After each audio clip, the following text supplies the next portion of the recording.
Hello and welcome to the A Way to Live Well podcast. My name is Anna Maria and I am your host.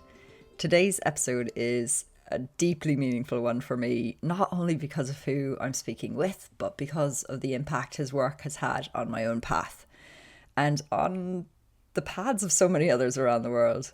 Dr. Peter Levine is someone whose presence in the field of trauma healing really cannot be overstated. He has shaped the very language we use when we speak about somatic therapies. His teachings have rippled through the work of so many practitioners, clinicians, and thought leaders who I admire, and many others who I work with, whose own work in trauma therapies have changed and no doubt improved the lives of people who they work with. On a personal level, his work has helped contribute to my understanding of my own healing processes, what it means to listen to my body, to trust its signals, its pacing, and its wisdom. It's not just his research that's powerful, it's the way he carries it, with humility, deep kindness, and a generosity of spirit that continues to inspire how I hope to show up in my own work. Dr. Peter Levine holds doctorates in both biophysics and psychology. He is the developer of Somatic Experiencing, a pioneering neurobiological approach to healing trauma, developed over the past 50 years. His method has reached over 30,000 practitioners across more than 42 countries through Somatic Experiencing International, where he serves as the founder and advisor. He is also the founder and president of the Ergos Institute of Somatic Education, a senior fellow at the Meadows Treatment Center, and the author of multiple best-selling books. Over the decades, Dr. Levine has served as a consultant to NASA, contributed to trauma response initiatives through the American Psychological Association, and taught at institutions such as UC Berkeley and many more. He's received numerous Lifetime Achievement Awards for his contributions to psychotherapy, somatic psychology, and child trauma healing. It is truly an honor to welcome Dr. Peter Levine to the A Way to Live Well podcast. And one more note, I asked Dr. Levine about his close relationship with Ida Rolf, the founder of Rolfing. For those of you who may not be familiar with her, Ida Rolf is a huge figure in the world of bodywork. She's a true pioneer whose influence has helped shape how we understand fascia and the body's potential to reorganize itself towards health. She's amazing.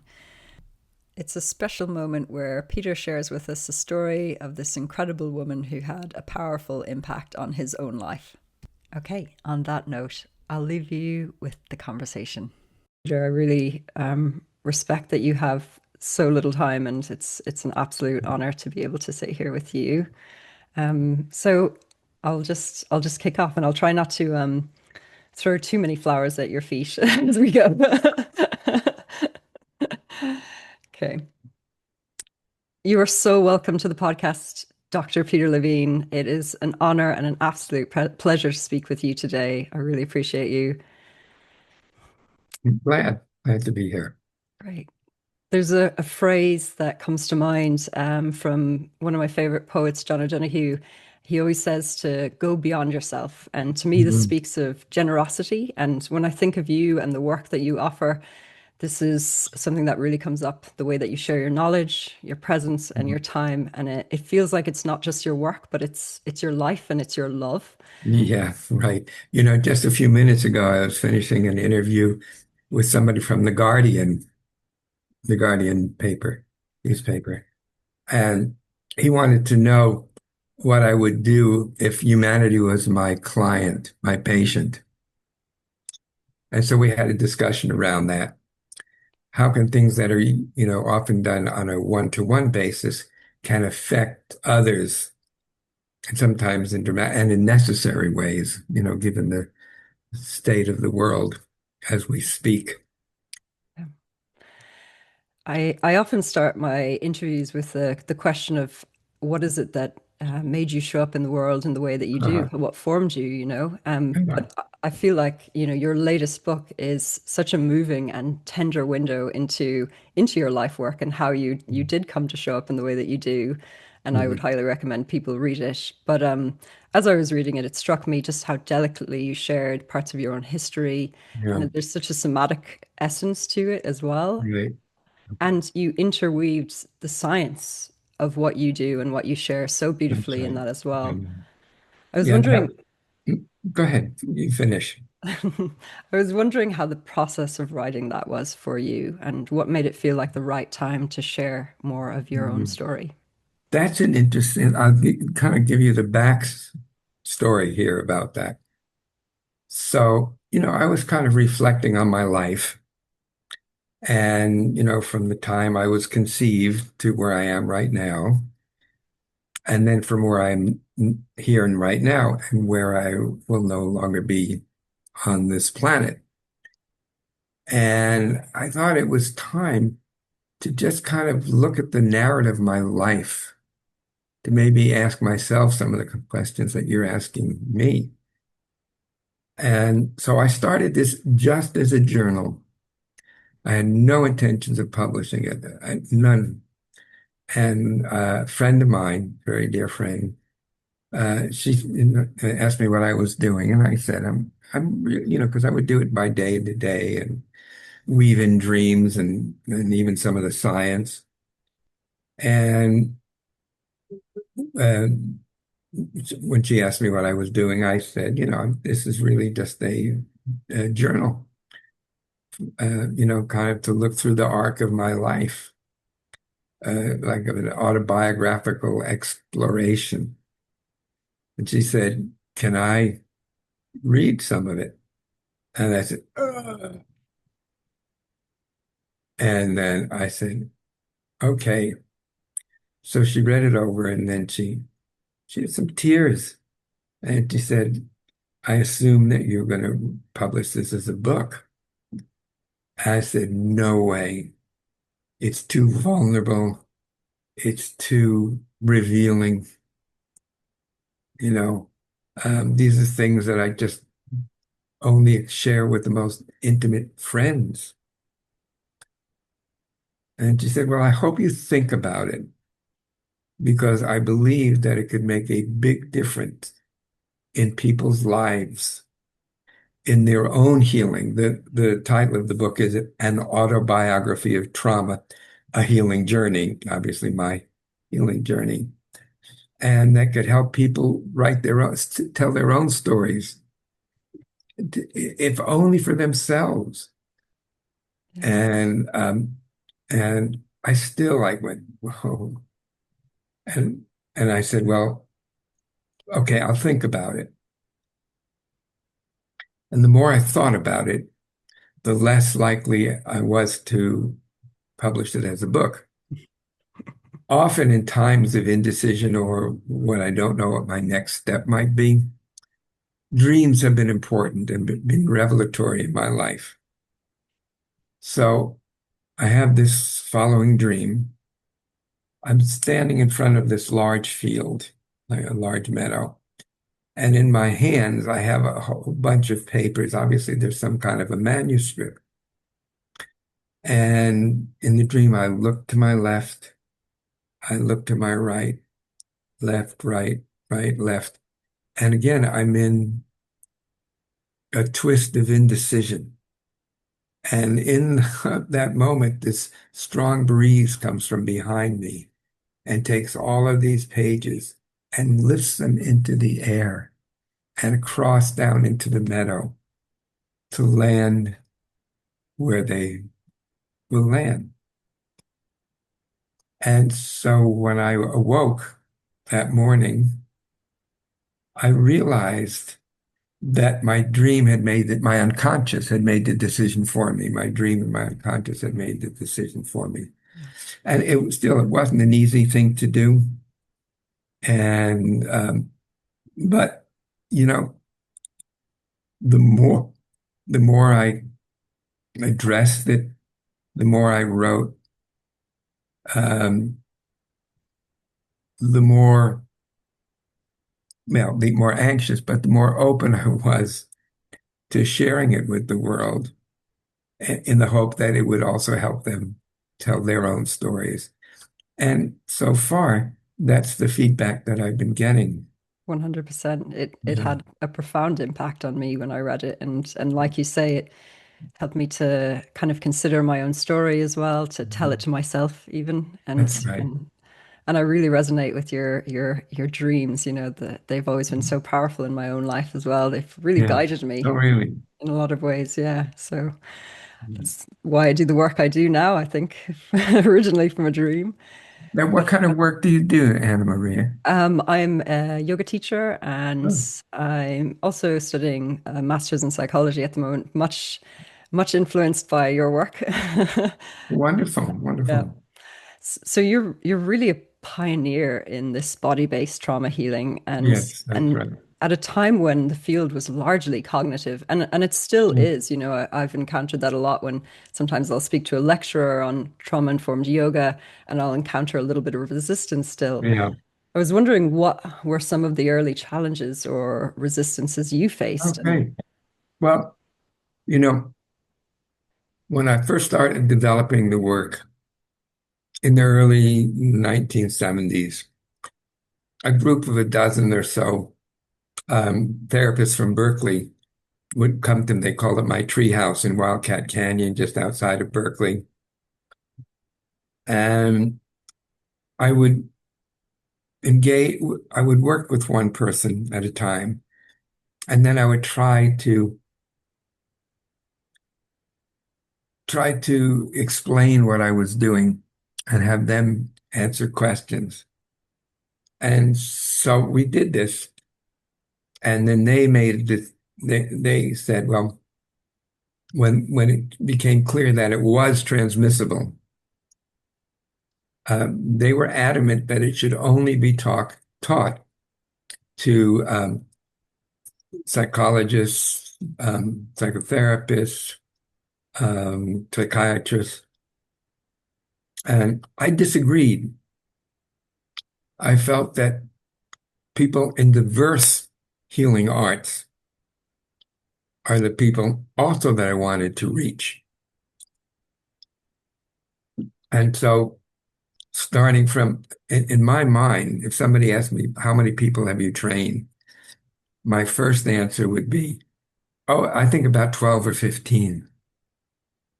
Because in my mind, I'm still at that small cabal of Berkeleyites, Berkeley therapists. And it took me a while to actually realize that it's now been taught to about 60,000 people in 44 different countries.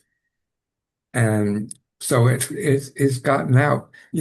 A couple of the questions I asked myself in the autobiography is, have I done enough? yeah, And, and realizing that there are now, I think, about 70 SE trainers who are teaching in these 44 countries. So that's not that burden is not on my shoulders anymore. So I felt a tremendous relief about that. yeah, But there was another question that wasn't as easy to answer. And that question was, am I enough? And the autobiography it also was an attempt to answer that puzzle, yeah, that question. And I have to say that it's a work in progress. I'm getting there yeah. slowly. Yeah.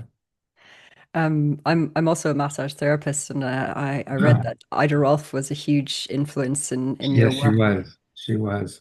I wonder if that was a kind of a bolster, a support in those early years as well, because she was Oh, right. so speaking to the body. I love. Right. No, no. That was a very important connection for me. In the book, there's one section, it's like a chapter that said the four most important women in my life. And so people say, "Oh, wow, this is going to tell us about, his intimate relationships."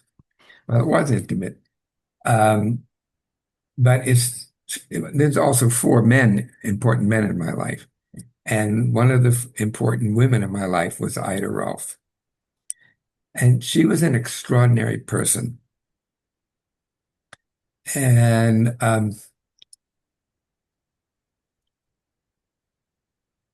I learned so much from her. Yeah. about the body, about the living body, the structure of the body, the relationships of different parts of the body to Yeah. each other. And, you know, one time, the way she would teach, she would give a lecture and she would go on in all kinds of directions. It was really quite a tour de force. And and then she would demonstrate on somebody her demonstration model, and then we would work with our models, and then we would do that, and then the next day we would she would then ask us questions, and so we knew that, and people were really scared of her. I wasn't, and again, there's an interesting relationship thing there. But um, so anyhow, everybody, the next day she would ask them, well, what do we do next? What would be the next session? And so we, all of us went. There were only two Rolfers at that time in Big Sur. One of them lived up in a tree, but anyhow, we would, buy them drinks at Esalen, in exchange for getting the information that Ida Rolf would ask the next day. Priming them for information. I love it. Exactly. Right. Right. Right. Right. So anyhow, when I came in the next day, it was all that. So her model came in, and in those days, people were there in their underwear, and uh, and then she would say, "Well, what do we do next?" So one person volunteered, and they basically replayed what they were told by the two Rolfers the night before. And she said, "No, what do you see?" And somebody else got it. And so people were pretty nervous by then. Yeah. And one of the things that was a little bit difficult for me was that, sometimes if people didn't know the answer, she would say, "Peter, what's the answer?" You were the pet. Right. So that was a difficult thing in some ways, and I was the only one that was allowed to call her grandma. Huh. I'll tell you one other little story about that, but let's go on here first with this. So anyhow, um, at that time, I was doing my graduate work in medical biophysics. I was in the invertebrate neurophysiology lab, and a friend of mine, Earl Mayeri, he was doing research at the Marine Biological Station in Bolinas, California.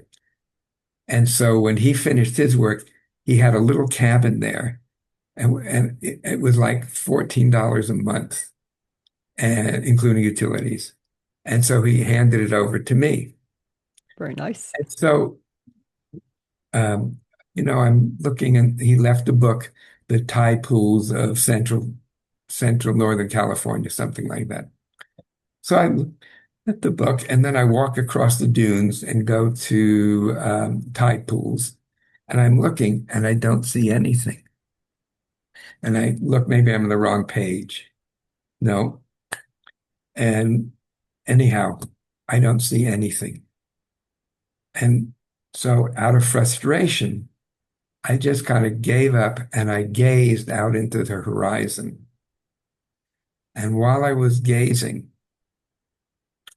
all of these creatures were starting to move around in the periphery of my vision. Yeah. I wasn't trying to look at them.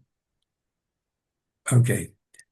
So when she asked me what I saw, that brought me back to that memory of just soft seeing. Mm, And so I did that, and I could see really what was needed, what was presenting, what was emerging, what was needed. And so I said it, and she said, "Finally, finally." someone gets it. Again, it was a little bit of a difficult It thing. it reminds me so much of like often a client will enter and if we start to place our own ideas or expectations of how we're going to attend to them, that gets in the way of being present Yes. with them That's and right. what's actually That's going right. It on. can make a screen rather than a way of connection. So anyhow, around that time, because so it was like 6 weeks, and then a year later, it was another 6 weeks. That was the way the training was at the time, because she was the only one teaching. So anyhow, I was in New York, and she lived in Manhattan. That was her. And so she invited me to come and visit her. So I did. And so she took me to this restaurant. It was a Jewish deli, and we had our dinner together. And she was going on and on and on, which was true, how lucky I was to know her and to learn from her. And I obviously didn't argue about that because it's 100% true, Yeah. but she was rubbing it in. So anyhow, as we left the restaurant, there was an old Jewish couple at the table, and they looked up at her and they said, "Oh, you're so lucky to have such a good grandson." Oh, Right. So that was the kind of the different dimensions of our relationship. yeah. But yeah, she's one of the giants whose shoulders I stand on. Yes, she is a giant for sure. Yeah. I'm going to change direction a little bit now. I'm currently researching the outcomes of lived experiences on those who've engaged with somatic experiencing and other Uh-huh. somatic-based therapies. And one of the areas that's been really coming up and is as impactful is how this work kind of transcends culture and Mm. language in a Yeah. lot of ways, in a lot of ways that psychology has almost neglected in the past. Yeah. Yeah. Yeah. And I was wondering if you could share what you feel makes this work so distinct Yeah.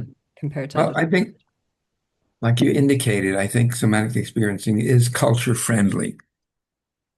I mean, there are different cultures, and I've had the privilege of working in many different cultures. And it's important to know that they're not the same as the culture that I'm from. And there are more commonalities because we're all part of the human race. We're all part of this tribe called humanity.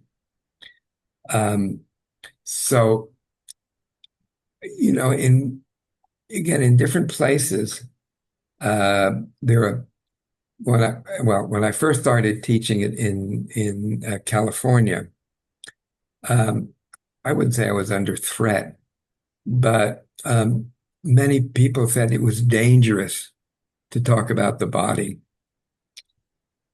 and even to touch the body in a therapeutic way.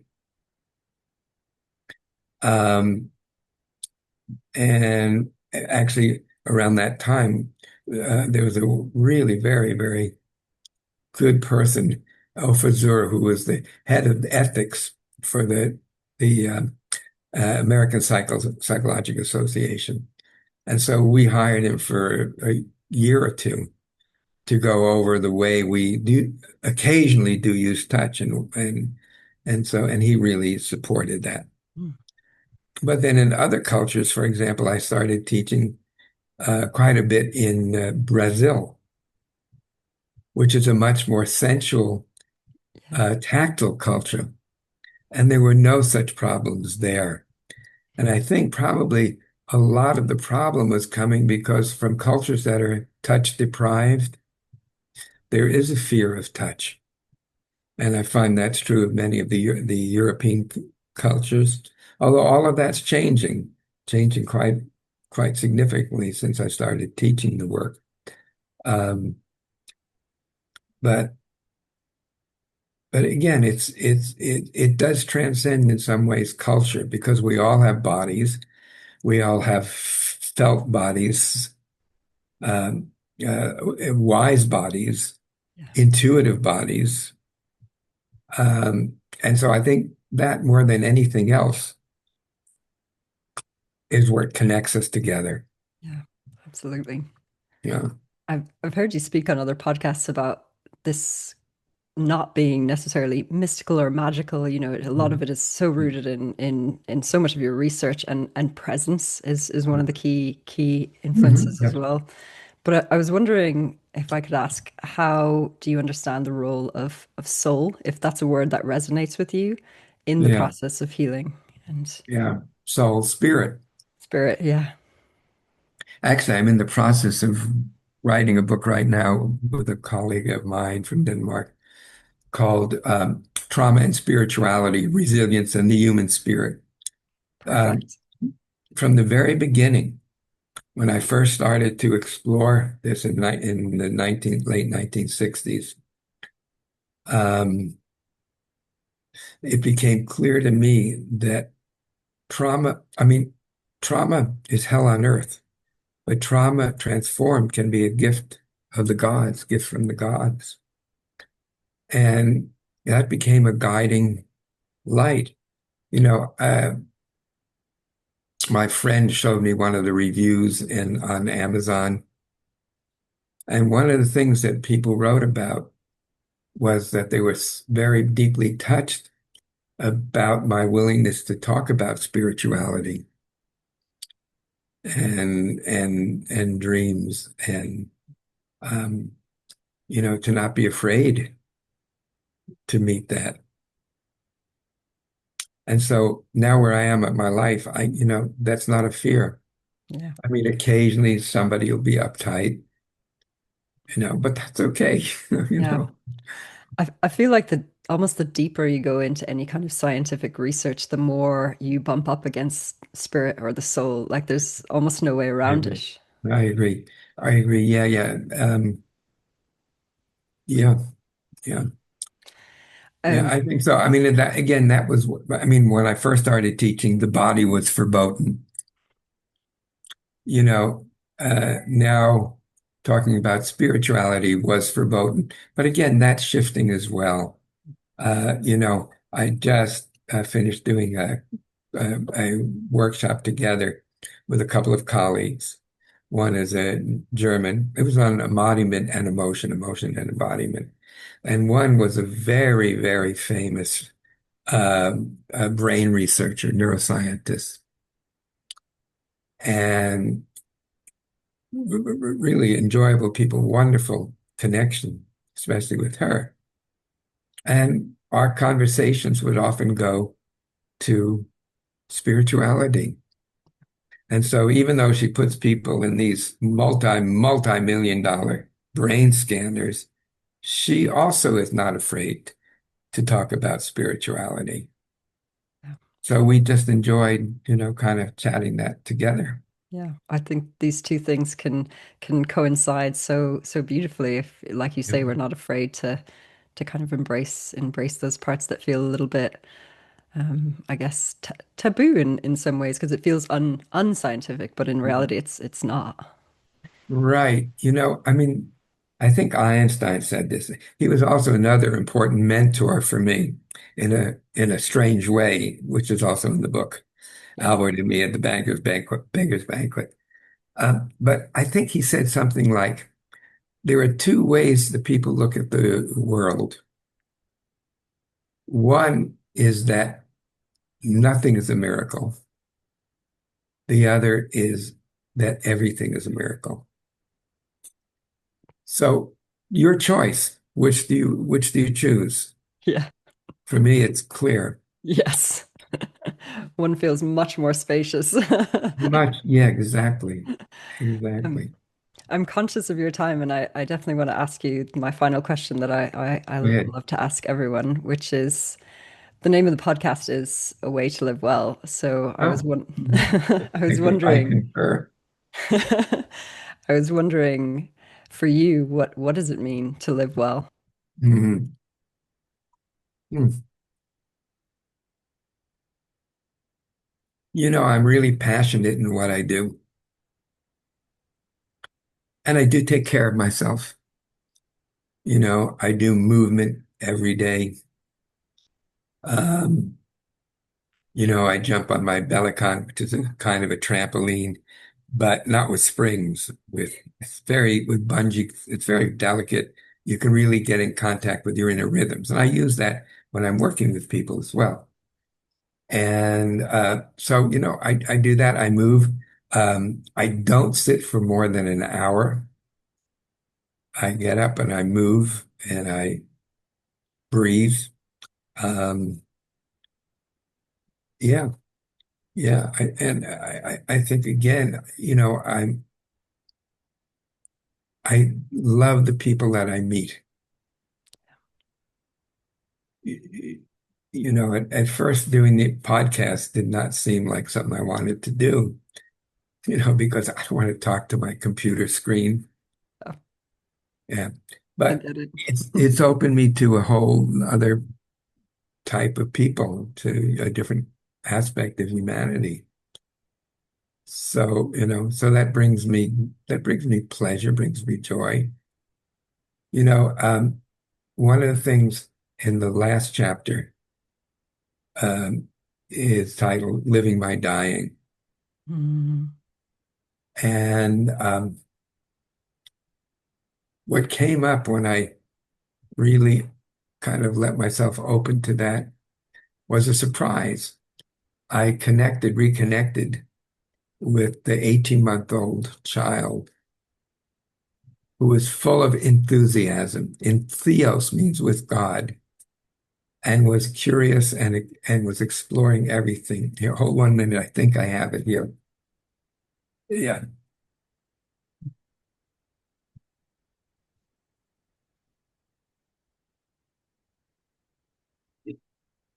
Whoa.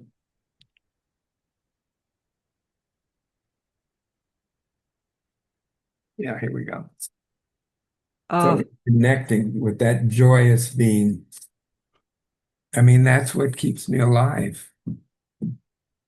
I think that's so beautiful. I did hear you speak about connecting with the child on one of your podcasts, and Ah, that was so beautiful, that idea of reflecting yeah. back Mhm.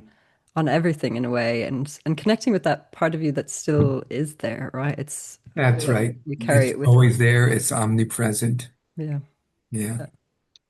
Are there any questions you are still asking yourself? You're such a person that is full of curiosity in my mind. I feel like you must. Well, I'm curious about everything, anything and everything. Um, you know, um, I've had the privilege of meeting with some indigenous tribes, indigenous shamanistic healing practices, and so that's been lovely.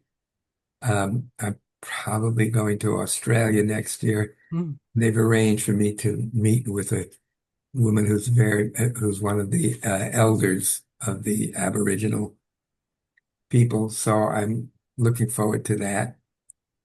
And yeah, meeting new people. yeah, I really believe that everybody is there in the world for us, for our growth, and we are there for their growth. I agree with that. Yeah. Yeah. Do you, do you think there's any important questions we should be asking about the future of somatics and the future of this Um, work? hmm, Interesting. Yeah. Um, I think a little bit in terms of the direction of humanity that humanity is going. But what we can do as individuals and in groups to not get caught in despair and fear and sorrow, but to be able to connect with our deep inner resources so that we can, with others, make the change. I think it was Thich Nhat Hanh that said, or maybe it was the Dalai Lama, be the change that you want to see. Yeah. Yeah. Yeah, I think that's right on. So beautiful.